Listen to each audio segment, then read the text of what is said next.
Halo, jumpa lagi dengan Unik Channel. Kali ini sambil memijat, kita akan membahas tentang COVID-19 berbahaya bagi pemilik komorbid. Bagaimanakah penjelasannya?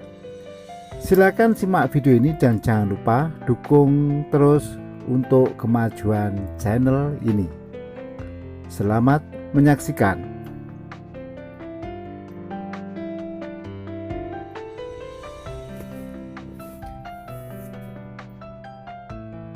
Dilansir dari kompas.com, perkembangan kasus COVID-19 di Indonesia beberapa waktu terakhir terus mengalami kenaikan signifikan. Pada Rabu 16 bulan 2 tahun 2022, data dari Satuan Tugas atau Satgas COVID-19 menunjukkan ada penambahan 64.718 kasus baru COVID-19 dalam 24 jam terakhir. Penambahan kasus harian COVID-19 tersebut merupakan yang tertinggi sejak pertama kali diumumkan oleh pemerintah pada 2 Maret 2020. Angka tersebut juga sudah melampaui rekor tertinggi kasus Delta, yaitu sebanyak 56.757 pada 15 Juli 2020. Masyarakat harus semakin waspada dengan angka kenaikan yang semakin hari makin tinggi, tak terkecuali bagi masyarakat yang memiliki penyakit kronis atau komorbid. Diketahui, penyakit komorbid adalah salah satu istilah yang kerap muncul ketika membahas penyakit COVID-19. Orang-orang dengan penyakit komorbid disebut lebih berisiko menderita gejala yang lebih parah apabila terinfeksi virus corona. Sementara itu, komorbiditas adalah kondisi di mana seseorang menderita dua penyakit atau lebih pada saat yang bersamaan. Penyakit tersebut umumnya bersifat kronis atau menaun.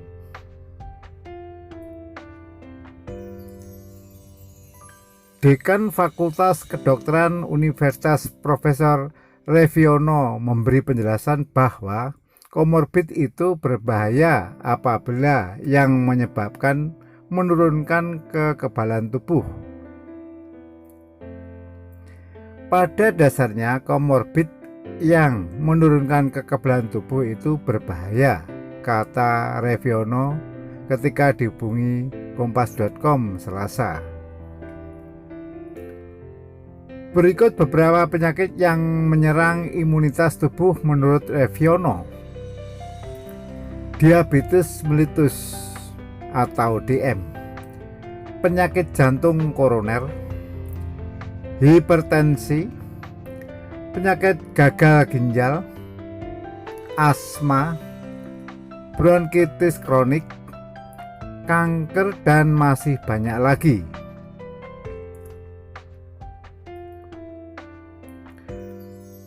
Penyakit jantung. Pada penyakit jantung, selain menyerang kekebalan, penyakit ini juga dapat membuat komplikasi.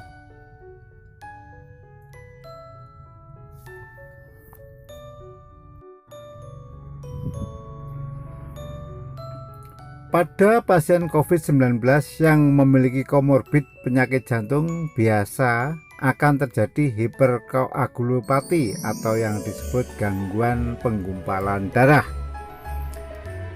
Kejadian tersebut telah membuat banyak kematian. Jadi darahnya menjendal, itu yang banyak menyebabkan kematian, ujar Reviono. Penyakit paru dapat memperberat gejala virus corona karena paru-paru sudah sakit ditambah dengan virus corona yang menyerang bagian pernapasan. Reviono memberi contoh penyakit paru yang dapat memperberat fungsi paru seperti penyakit paru obstruktif kronik atau PPOK dan bronkitis kronik. Itu tentunya semakin berat gangguan fungsi parunya, kata dia. Diabetes mellitus. Diabetes mellitus merupakan salah satu penyakit yang paling besar menurunkan kekebalan tubuh karena sel-sel kekebalan tertekan jumlah dan fungsinya. Fungsi sel-sel kekebalan ini menurun pada penyakit diabetes mellitus, ungkap Reviono. Walaupun diabetes merupakan salah satu yang paling besar menurunkan imunitas, namun sebenarnya semua penyakit yang disebutkan juga memiliki tingkat bahaya yang relatif sama seperti halnya dengan penyakit kanker. Diabetes dan hipertensi merupakan dua komorbid yang sering menyebabkan kematian karena jumlah penderitaan banyak di Indonesia dari penyakit kronis lain. Untuk penyakit kanker juga memiliki tingkat bahaya yang sama, namun karena mengidap penyakit kanker tidak sebanyak diabetes dan hipertensi, maka untuk kasus kematiannya tidak begitu banyak. Pasien komorbid perlu perhatian ekstra. Bagi pasien komorbid yang terkena virus corona harus dirawat di rumah sakit walaupun memiliki gejala ringan. Hal ini berbeda dengan orang tanpa komorbid yang dapat melakukan isolasi mandiri di rumah ketika terkena virus corona. Kalau kena COVID itu sebaiknya tidak isoman walaupun gejalanya ringan, tapi dirawat di rumah sakit, ujar Reviono. Sedangkan untuk tata laksananya di rumah sakit, pasien komorbid akan mendapatkan dua jenis obat. Obat untuk penyakit COVID-19 dan juga obat untuk komorbidnya.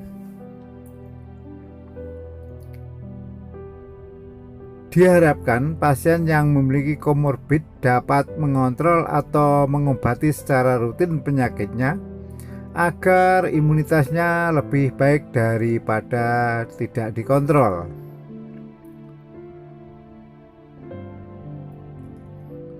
Bagi komorbid, lebih parah varian Delta atau Omikron. Untuk pasien yang memiliki komorbid virus corona varian Delta maupun Omikron, menurutnya sama-sama berbahaya. Karena penderita komorbid memiliki masalah menurutnya kekebalan tubuh.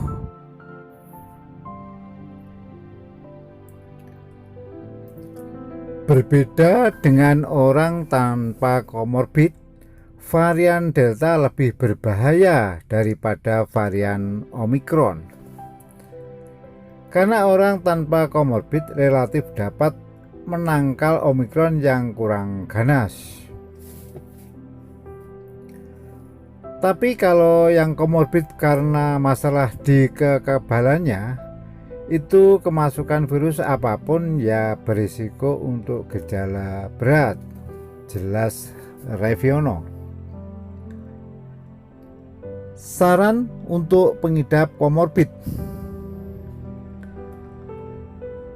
Reviono menyarankan untuk orang-orang yang memiliki komorbid agar tidak keluar rumah kecuali terpaksa.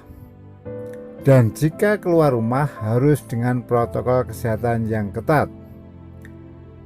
Dan juga pengidap komorbid diharapkan untuk mengobati penyakitnya dengan melakukan kontrol rutin dengan dokter agar penyakitnya terkontrol.